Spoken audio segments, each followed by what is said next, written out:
I'm in the middle of making dinner and it's Monday evening. And remember how I was starting ciabatta last week and I didn't finish it? And this is what it looks like. Let's see. Thursday, Friday, Saturday, Sunday, Monday, 5 days. Afterwards, I'll take the lid off. So I still have it.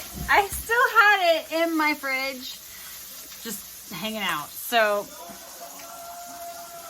I want you to look at this for a second and just see that there's still activity. There's still bubbles.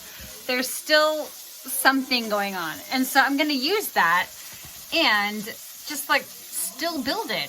I have so my recipe is for a one-time batch, 11 ounces of flour, which doubled is 1 pound and 6 ounces, or 22 ounces. 11 times 2 is 22.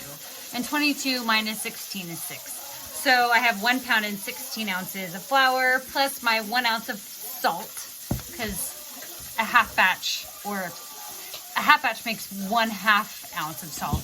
And then it just takes like a few squirts of extra virgin olive oil, plus that same, we did 13 ounces of water, 13 ounces of flour, an 1/8 of a teaspoon of yeast in that first yeast paste.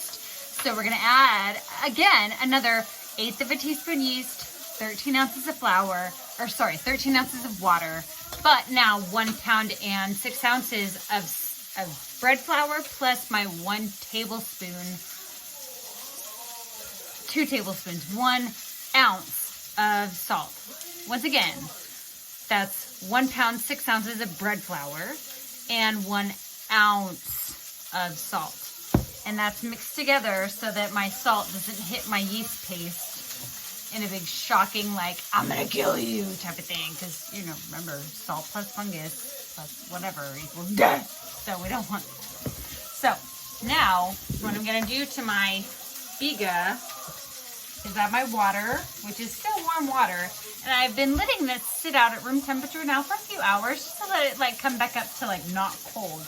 It's still kind of cold, but it's not like fridge cold, you know? So I have my warm water, 13 ounces, and my scale's gonna freak out saying that's too heavy to start out with. Okay, so 13 ounces of flour, or 13 ounces of water. Where is my head? Oh yeah, my head's still at work because I work at Costco. And for some reason, people like to shop at Costco right now, non-stop. So I put the water in. I'm gonna let the paddle mix that up.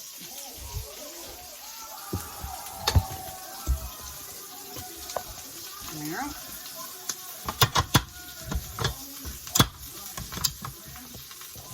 Okay, so once it starts to break it up with the paddle, and we'll add the oil to the liquid and then the flour and salt together so that all of our ingredients are incorporated evenly.